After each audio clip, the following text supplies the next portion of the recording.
Well, now, an attempted military coup in Turkey was quashed by its government this weekend. After a bloody night which left at least 265 people dead and thousands more injured, 3,000 soldiers have been arrested and 2,700 judges suspended.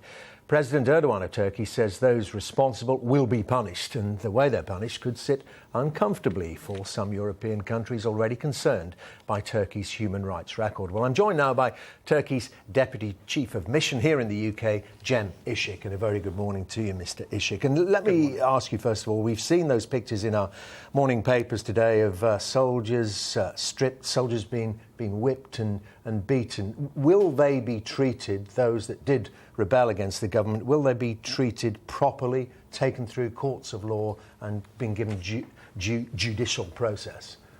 Let me start by explaining what happened. What happened, the situation which unfolded in Turkey on Friday was an attempted coup to overthrow the democratically elected government. There was a military movement, including in the cities of Istanbul and Ankara, which was not within the normal military chain of command. Following the immediate evaluations, it was understood that this was a coup, an attempted coup by a group of military personnel from various ranks. I mean, we've kind of got this, and I see you've got a statement there prepared, but we've kind of got that far. What we're wondering now is, the coup having failed, is then as a democratic country with proper legal process, what will happen to those thousands of people now that we've seen, some of them in the military, some of them judges? What will happen to them in terms of their punishment? Well, Turkey is a democratic, secular republic. It is governed by the rule of law, and this attempted coup to overthrow the democratically elected government has failed. We have seen for the first time airplanes, helicopters that were used, that were bought with the money of the people. It was for the first time in the Republic's history. They were turned against the people, they were turned against the parliament, they were turned against government buildings. So it must be harsh treatment then, I can imply from what you're saying there. There's some discussion that these are treasonable acts. Perhaps the death penalty could be reintroduced in Turkey. These are very serious offences. This is treason. This is treachery. What will happen is there will be investigation. There will be investigations as to how this happened, who did it, and of course, everything right now points to the fact that this was a military group from various ranks, not within the chain of command. It wasn't supported within the chain of command by the commanders, but they were loyal to a terrorist group of Fethullah Gülen. What will happen is there will be an investigation. There will be, and of course, they will be tried, and they will receive the punishment. The first response given to them was from the people. The people acted in solidarity, in unity. They acted with the states, with the prime minister, the president, the government, and they undermined this attempted coup. And the government and the president and everyone elected it prevented the coup.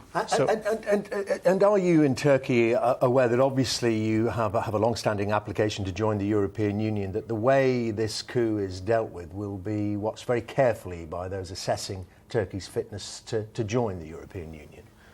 Let me answer that question, but please don't think that I was dodging the previous question on the death penalty. The people are furious.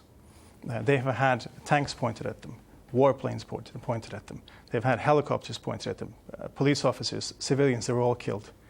Of course, emotions are running high, and they have made their calls. Now it's, of course, up to any parliament that is in touch with the people, and of course the Turkish parliament is no different, to listen to those calls and to evaluate the situation. We have a functioning parliament. They were yesterday together in an emergency session, and they adopted a joint declaration.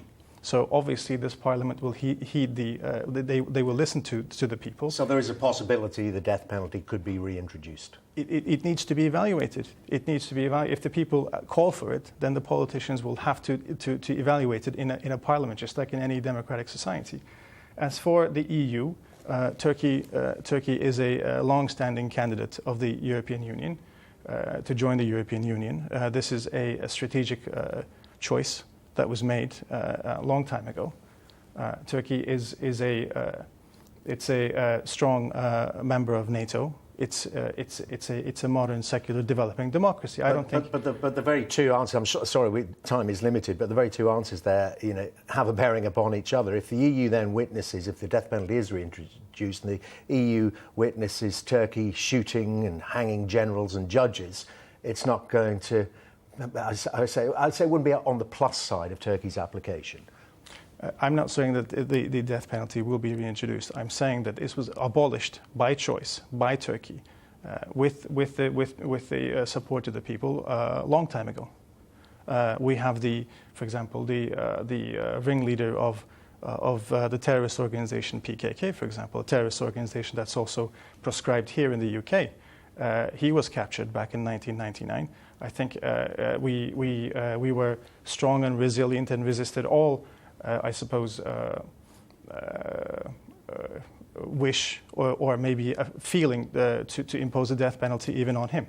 But there are wider questions as well remaining here about the way President Erdogan and the authorities deal with the aftermath of this. There are some saying that, well, because it turned out to be such a weak attempt to overthrow him, that it actually plays in President Erdogan's favour, in that he can now move even further to erode human rights and to maintain his grip, increase his grip on Turkey.